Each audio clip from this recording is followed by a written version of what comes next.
मंडळी नमस्कार. न्यूज 18ची बातमी आहे.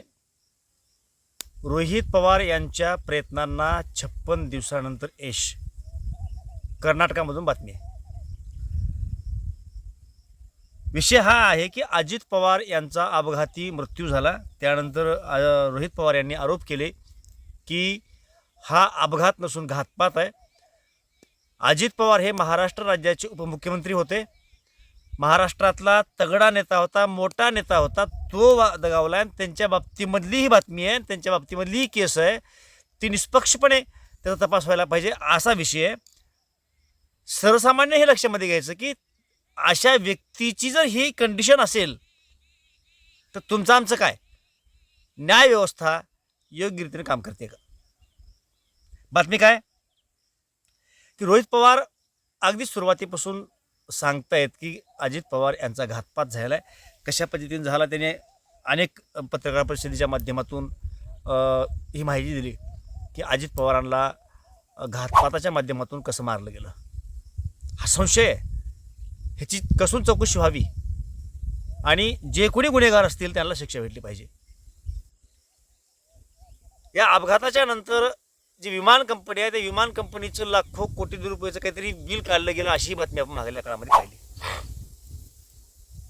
अजित पवार हा काही छोटा मोठा नेता नव्हता, गल्लीबोळातला माणूस नव्हता. महाराष्ट्र राज्याचा मुख्यमंत्री होण्याची लायकी त्या माणसामध्ये होती. योग आला नाही, संख्याबळ जुळलं नाही म्हणून तो मुख्यमंत्री होऊ शकला नाही. परंतु सर्वसामान्यांसाठी झटणारा नेता. त्यांनी त्यांच्या काळामध्ये भ्रष्टाचार वगैरे केले असे आरोपही झाले.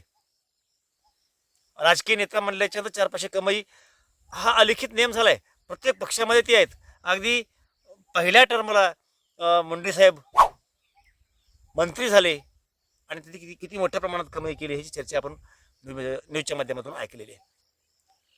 मग अजित पवार सरकार नेता, त्यांच्या पाठीमागं शरद पवार आहेत, जे आता कुटुंब मागं उरलंय.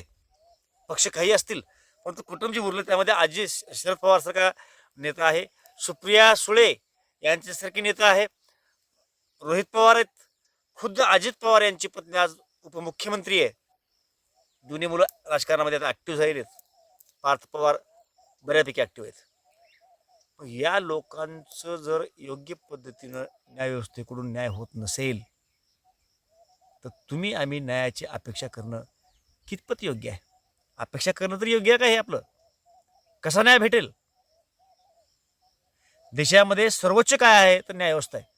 सरकार जरी चुकत असेल तर त्यांना लाईनला आणायचं काम न्यायव्यवस्थेचं आहे.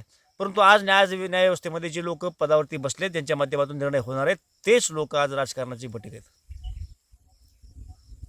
म्हणजे आपल्या वैयक्तिक स्वार्थासाठी कशाही बाजूनं कोण्याही पद्धतीनं निकाल बदलवता येऊ शकतील असे लवचिक लोक ह्या न्यायव्यवस्थेमध्ये बसलेले आहेत. या ठिकाणी तुकाराम मुंडेसारखे कणखर लोक पाहिजेत. बर, न्यायव्यवस्थेला या लेवलला आणलं कोण? न्यायव्यवस्थेचा गैरवापर कधी झाला नाही असं नाही, पण या काळात सध्याच्या काळात जितका होतोय इतका कधी झाला नाही.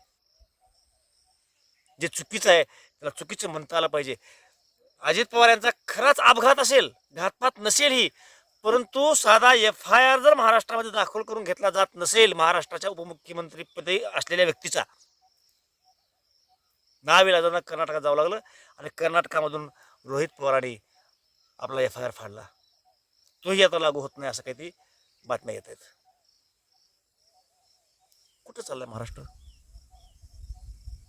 ज्या लोकांनी सांगितलं कुठं नेऊन ठेवला महाराष्ट्र, त्याच लोकांना प्रश्न विचारायची आज वेळ आहे. बाबांनो, तुम्ही महाराष्ट्र कुठं नेऊन ठेवलाय? आमच्यासारख्या लोकांना भीती वाटतेय की इतक्या मोठ्या नेत्याला जर न्याय मिळणार नसेल तर आमचं काय? सर्वसामान्याचं ह्या महाराष्ट्राला दूरीवर आणायचं असेल तर मी वारंवार सांगत असतो माझ्या व्हिडिओमध्ये की खरंच मी मित्रांनो एक वेळेस विनंती आहे की हा चेंज करणं आवश्यक आहे. एक वेळेस राज ठाकरे साहेबांना सत्ता देणं आवश्यक आहे. बघूया काय होते. सर्वांचं पाहतोय आपण, त्यांचंही पाहूया. पण जे बोलतात, जे वागतात, अपेक्षा आहे की ते लोक राज ठाकरे जे आहेत ते महाराष्ट्राला लाईनमध्ये आणतील. नाही आणले, आपल्याकडे चालूच आहे ना. मग कधी भाजप आहे, कधी काँग्रेस आहे, कधी राष्ट्रवादी आहे, कधी शिवसेना, हे चालूच आहे. पण एक वेळेस राज ठाकरे ज्या समूहात असतील किंवा स्वतंत्र असतील त्याच्या पाठीमागं राहता येते का? कारण आपण अनेकाला देऊन बघितलं, सगळे लोक चुकीच्या पद्धतीने फक्त स्वार्थीपणानं आपला कसा फायदा होईल या दृष्टिकोनातून चालतायत. महाराष्ट्राला येणाऱ्या काळामध्ये सुजलाम सुफलाम महाराष्ट्र प्रत्येक वेळेस करायचं असेल आणि आपल्या पुढल्या पिढीला चांगलं राज्यामध्ये चांगलं वातावरण द्यायचं असेल तर आपण सजग होणं अतिशय गरजेचं आहे. चुकीच्या लोकांच्या पाठीमागं राहणं कितपत योग्य आहे याचा विचारसुद्धा करणं आवश्यक आहे. आपल्याला काय वाटतं की अजित पवारांच्या बाबतीमध्ये रोहित पवार जे प्रयत्न करत आहेत त्यांना प्रयत्नाला यश येते नाही ते आपण पाहतोय, परंतु अजित पवारांच्या केस संदर्भामध्ये महाराष्ट्र शासन जी भूमिका घेत आहे ते बरोबर आहे का चुकीची आहे? मी जे मत मांडलं राज ठाकरेंच्या पाठीमागे एक राहायला काय हरकत आहे? मी कोणाचा प्रतिनिधी नाही आणि राज ठाकरेचा नाहीच नाही. माझ्या जिल्ह्यामध्ये राज ठाकरेचा कुणी माणूस थांबत पण नाही, परंतु जिथं कुठं थांबतात त्यांची हात मजबूत करणं योग्य राहील, चांगलं राहील, महाराष्ट्राच्या हिताचं राहील असं मला वाटतंय. आपल्याला काय वाटतं निश्चितपणे कमेंटला कळवा. जय महाराष्ट्र.